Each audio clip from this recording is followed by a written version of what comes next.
ولا هم ينصرون، اور ان کی کوئی مدد نہیں کی جائے گی، یعنی ان کی سنوائی نہیں ہوگی، اللہ ان کی کوئی بات نہیں سنے گا۔ یہ دنیا الدنیا مزرعۃ الاخرہ، یہ دنیا آخرت کی کھیتی ہے، یہاں جو بوؤ گے وہ وہاں کاٹو گے، یہاں جو کام کرو گے اس کا انجام وہاں دیکھو گے۔ اس لیے فرمایا کہ اس دن سے ڈرو۔ تو یہ چار چیزیں ہیں، لیکن یہاں بعض لوگ کہتے ہیں بھائی سفارش کوئی نہیں چلے گی، شفاعت نہیں چلے گی۔ یہاں یہ معاملہ ہے کہ قرآن نے ہمیں بتایا کہ نبی صلی اللہ علیہ وسلم شفاعت فرمائیں گے، رمضان بھی شفاعت فرمائے گا، اسی طرح نیک لوگ اپنے عزیز و اقارب کی شفاعت کریں گے، اللہ قبول فرمائے گا۔ قرآن شفاعت شفیع بن کے آئے گا، اس کی سفارش قبول کی جائے گی، یہ بھی قرآن میں بھی حدیث میں بھی موجود ہے۔ تو یہاں یہ جو شفاعت کہا گیا کہ نہیں قبول کی جائے گی، اس کا مطلب یہ ہے کہ جب اللہ کا حکم ہوگا تب تو شفاعت قبول ہوگی، اور محمد صلی اللہ علیہ وسلم کو سب سے پہلے اذن ہوگا کہ آپ اپنی امت کی شفاعت فرمائیے۔ اور میرے نبی صلی اللہ علیہ وسلم نے فرمایا جب تک میری امت کا ایک آدمی بھی جہنم میں ہوگا، میں اللہ کے سامنے سجدہ کرتا رہوں گا، سفارش کرتا رہوں گا، سب کو جہنم سے نکال کر جنت میں داخل کرا کے، یعنی جنتی بنا کر ٹکٹ ہاتھ میں تھما کے، پھر میرے رسول سب سے پہلے جنت میں داخل ہو جائیں گے۔ اور بلال نے نکیل پکڑی ہوگی، اسوا اونٹنی ہوگی، اور وہ اونٹنی سب سے پہلے جو ہے داخل ہوگی، لیکن پہلے بلال اندر جائیں گے، پھر اونٹنی، اور اوپر میرے رسول صلی اللہ علیہ وسلم۔ تو پھر کیا کریں گے؟ اللہ اکبر یا رسول اللہ صلی اللہ علیہ وسلم۔ اس لیے فرمایا کہ یہ چار چیزیں کرو، کوئی کسی کا کام نہیں آئے گا، تو وہاں سفارش سے اپنا کام نہیں نکلوا سکو گے کہ فرشتے کی منت کر کے بھائی یار تو اس کو کچھ نہیں کہنا نا۔ اللہ تعالیٰ نے ان کے لیے فرمایا غلاظ شداد لا یعصون اللہ ما امرهم، اتنے سخت مزاج فرشتے ہیں، نہ تمہاری بات سنیں گے نہ تمہیں دیکھیں گے، اللہ نے جو حکم دیا ہے وہ اس کی تعمیل کریں گے، وہ اللہ تبارک و تعالیٰ کی نافرمانی کر ہی نہیں سکتے۔ بے شک بے شک۔ تو اس لیے وَإِذْ نَجَّيْنَاكُمْ، اب اللہ تعالیٰ گنوا کر ان کو بتائے وَإِذْ نَجَّيْنَاكُمْ مِنْ آلِ فِرْعَوْنَ، اے بنی اسرائیل یاد کرو تمہیں ہم نے نجات نہیں دلائی تھی، تمہیں ہم نے فرعون سے نجات دلائی تھی نا۔ اب یہ انہیں یاد دلایا جا رہا، کنارے پر کھڑے تھے بنی اسرائیل، بحر قلزم سے شام کی طرف داخل ہو رہے تھے، اور جب یہ دریا پر آئے تو دیکھا پیچھے تو فرعون لشکر لے کر آ رہا تھا، ان کی تعداد بھی تقریباً 6 لاکھ تھی بنی اسرائیل کی، جن کو موسیٰ علیہ السلام لے کے آ رہے تھے۔ تو جب یہ رات کو نکلے تھے، صبح یہ پہنچے، سورج ادھر سے نکلا، ادھر سے فرعون کو پتہ چلا، اچھا بھاگا وہ لے کر اپنی فوج کو، یہ ڈر گئے کیا کریں۔ اللہ نے حکم دیا موسیٰ علیہ السلام کو، فرمایا کہ اپنا عصا پانی پر مارو۔ جب اپنا عصا پانی پر انہوں نے مارا تو رستے بن گئے، اور ایسے خاک اڑنے لگی اتنا خشک، تو اس میں سے 12 رستے بنے، 12 رستوں میں سے پانی دیوار بن کے کھڑا ہو گیا۔ اللہ کے بندے وہاں سے گزر گئے، فرعون نے سمجھا کہ یہ گزر گئے ہیں میں بھی گزر جاؤں گا، لشکر لے کر وہ ادھر گیا۔ جب درمیان میں پہنچا تو پھر وہ مالک ہے جس نے رستے بنائے تھے اس نے رستے بند کر دیے۔ جو اللہ کی فرما برداری کرے گا رستے سارے کھل جائیں گے، اور جو اللہ کی نافرمانی کرے گا کتنا بھی طاقتور ہو سارے رستے اس کے بند ہو جائیں گے، سارے رستے اس کے بند ہو جائیں گے۔ اللہ رستے بند کرتا ہے، اللہ رستے بند کرتا ہے، تو اللہ نے اس کے رستے بند کر دیے۔ یہ کنارے پر کھڑے ہیں، وہ کیا کہنے لگا، آمنت برب موسیٰ و ہارون، اونچی آواز سے کہا اے موسیٰ میں ایمان لاتا ہوں موسیٰ اور ہارون کے رب پر۔ پھر اللہ نے آواز دیا اس سے کہہ دو اب یہ قبول نہیں ہے، اب قبول نہیں تمہاری توبہ، اب تمہارا ایمان قبول نہیں۔ جب تک مہلت تھی، عذاب نہیں آیا تھا، تجھے مہلت دی تھی، لیکن تو نے توبہ نہیں کی، اب تیرا ایمان قبول نہیں۔ مرنے لگا ہے تو اب کہہ رہا ہے ایمان قبول۔ امت مسلمہ کو اس بات پر بھی فخر کرنا چاہیے کہ میرے رسول نے فرمایا جان جاتے ہوئے مرتے ہوئے بھی کلمہ پڑھ لیا تو وہ جنت میں جائے گا۔ سبحان اللہ سبحان۔ یہ ہماری خصوصیت ہے، یہ میرے رسول کا معجزہ ہے کہ آپ کی امت میں کوئی کتنا بڑا کافر مشرک ہو، لیکن اگر مرتے ہوئے بھی اس نے کلمہ پڑھ لیا اللہ پاک اس کی بخشش فرما دے گا۔ سبحان اللہ۔ ہمیں یہ کہا گیا بس سانس جب تک جاری ہے کلمہ پڑھ لو، مہلت ہے۔ انہیں کہا گیا تو چیخ رہا ہے، تیری چیخ بھی ہمیں نہیں چاہیے، اب تیرا ایمان قبول نہیں۔ غور فرمانے کتنا مہربان رب ہے ہم۔ وہ نبی پاک پاک صلی اللہ علیہ وسلم کی رحمت کے سبب اللہ پاک نے یہ ہمیں عزت عطا فرمائی کہ مرتے مرتے بھی کلمہ پڑھ جائے. کہ یہودی تھا نا بچہ, وہ آپ صلی اللہ علیہ وسلم سے پیار کرتا تھا یہودی. تو آپ صلی اللہ علیہ وسلم کو 2-3 دن نظر نہیں آیا. میرے نبی صلی اللہ علیہ وسلم اس کے گھر گئے, اور گھر گئے تو وہ پتہ چلا وہ بیمار, پہلے پتہ کیا تو بیمار ہے. آپ اس کے گھر تشریف لے گئے, جا کر اس کو ملے تو آخری وقت تقریباً آ چکا تھا. تو آپ نے فرمایا بچے کلمہ پڑھ لے, اللہ یہ کہہ دے میں اللہ کے نبی ہوں کہہ دے. تو یہ آپ نے آہستہ سے فرمایا. تو اس نے اشارہ کیا اپنے باپ کی طرف کہ اس سے کہیں آپ کہ کیا میں پڑھ لوں. تو اس کو قریب بلایا باپ کو, تو کہا کہ بھائی یہ کیا فرماتے ہیں ابو القاسم, یہ کنیت نبی صلی اللہ علیہ وسلم کی کیا فرماتے ہیں. تو اس نے پوچھا کیا کہتے ہیں. کہا یہ کہتے ہیں کہ کلمہ پڑھ لو. تو اس کے باپ نے تھا وہ یہودی, کہنے لگا جو کہتے ہیں وہ تو بھی کہہ دے. سبحان اللہ, واہ واہ واہ. جو یہ کہتے ہیں وہ تو بھی کہہ دے. جیسے ہی اس نے پڑھا اشہد ان لا الہ الا اللہ وحدہ لا شریک لہ واشہد ان محمدا عبدہ ورسولہ, اس کی روح تف سے انسری سے پار ہو گئی, چلی گئی, وہ مر گیا. میرے رسول نے کفن اور دفن کا انتظام خود فرمایا. سبحان اللہ سبحان اللہ. تو دیکھو ساری زندگی اس نے گزار دی, یہودی تھا وہ, نہیں مانا نبی صلی اللہ علیہ وسلم. مرتے ہوئے میرے رسول کی بات مان لیا, کلمہ پڑھ دیا, اللہ پاک نے اس کو جنت میں داخل فرمایا. اب اس کا مطلب یہ خصوصیت ہمارے لیے اور قیامت تک رہے گی. اسی لیے ہم دعا کرتے ہیں کہ اللہ جب ہم مرے زندہ رہیں تو تیرے دین پر استقامت عطا فرما, جب مرنے لگے تو رب کا کلمہ ہمیں یاد دلا دے, تاکہ مرتے ہوئے جو کلمہ پڑھے گا میرے نبی نے فرمایا اس کی شفاعت سے سیدھا جنت میں جائے. بے شک بے شک. تو فرمایا تمہیں یاد نہیں, تم کنارے پر کھڑے ہو کر کے دیکھ رہے تھے فرعون ڈوب رہا تھا, ہم نے اس کی بات نہیں مانی, قبول نہیں کیا اس کا ایمان. تو تم تو وہ ہو بھائی. اور یسومونکم سوء العذاب, یہ وہ فرعون تھا جو تمہیں سخت عذاب دیتا تھا. کیسا عذاب دیتا تھا؟ ایک تو عذاب مشقت کا, غلام بنایا ہوا تھا سب کو, اور ان سے مشقت بگاڑ لیتے تھے. روٹی اپنی مرضی سے دیتے تھے, مزدوری تو دیتے نہیں تھے, اپنی مرضی سے کام. آپ دیکھیں کیسے کیسے حیران بنوائے انہوں نے, کیسے کام کیے. دنیا آج مشینری کے دور میں حیران ہے, یہ پتھر لائے کیسے, یہاں پر ان کو جوڑا کیسے, بنایا کیسے, اور کتنے فٹ تک یہ لے گئے, اور اندر اس کے اندر کیا ہے. یہ سب باتیں حیران کر دینے والی. لیکن یہ محنت اور مشقت بنی اسرائیل نے کی, فرعون نے ان سے کام لیا, ہر دور کے فرعون نے کام لیا.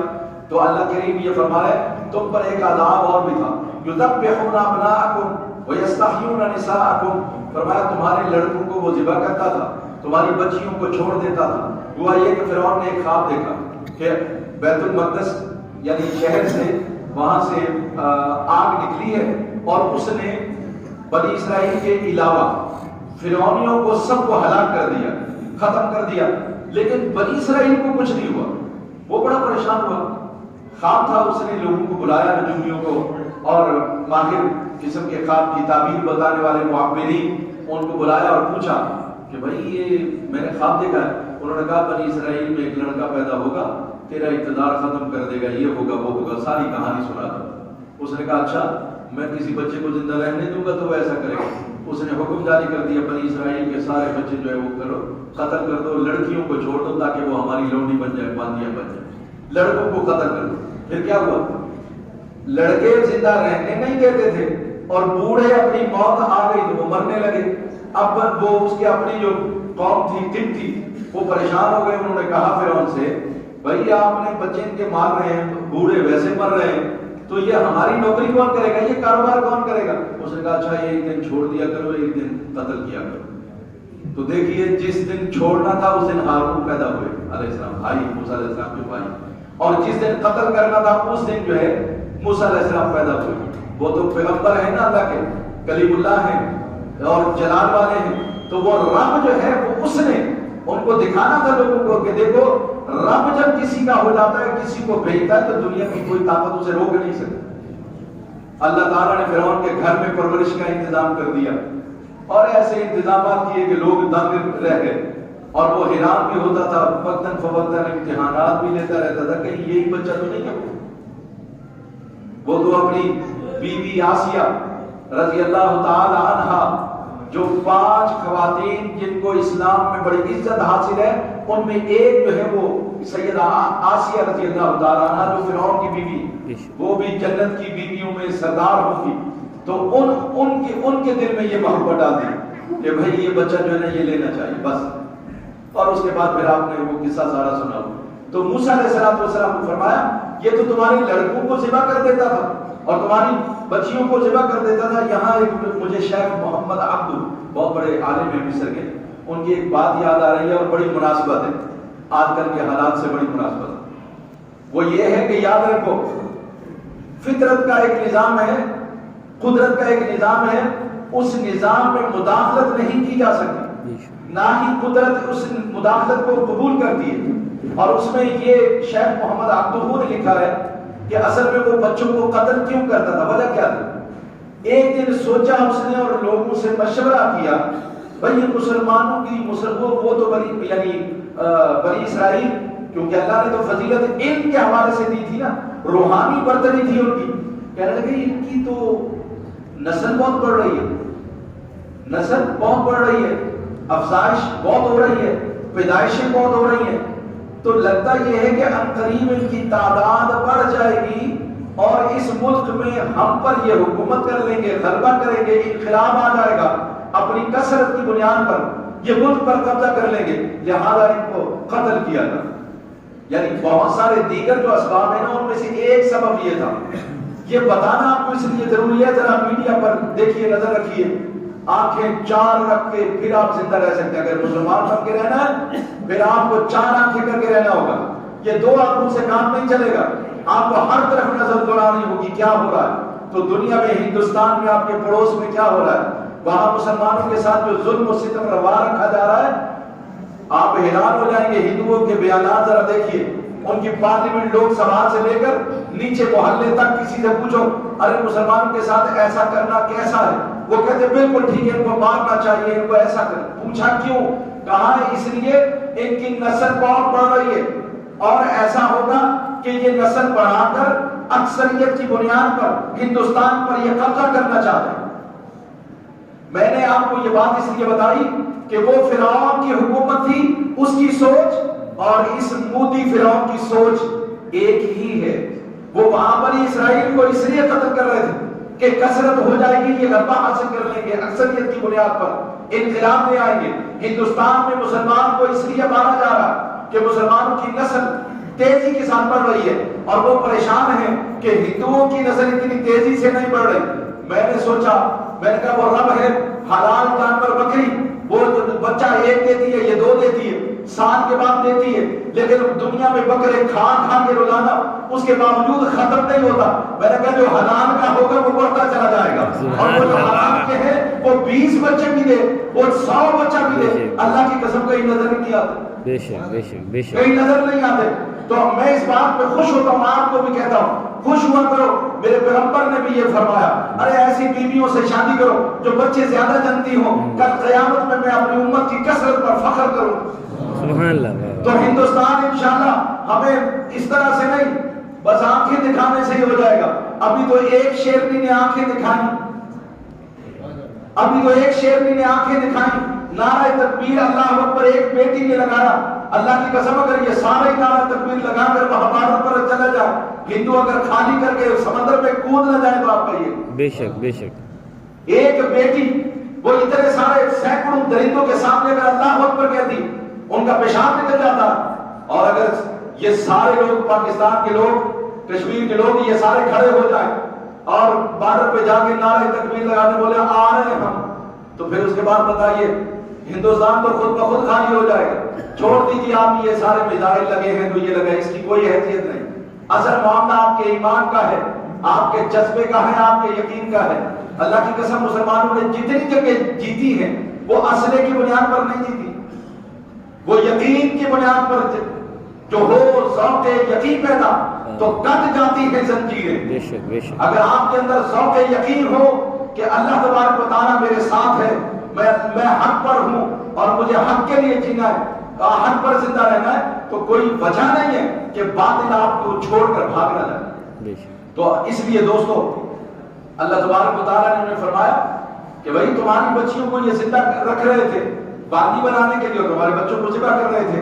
وَفِي ذَلِكُمْ بَلَاءٌ مِّن رَّبِّكُمْ عَظِيمٌ، اور اس میں تمہارے لیے تمہارے رب نے تمہارا امتحان لیا، تمہیں آزمائش میں ڈالا.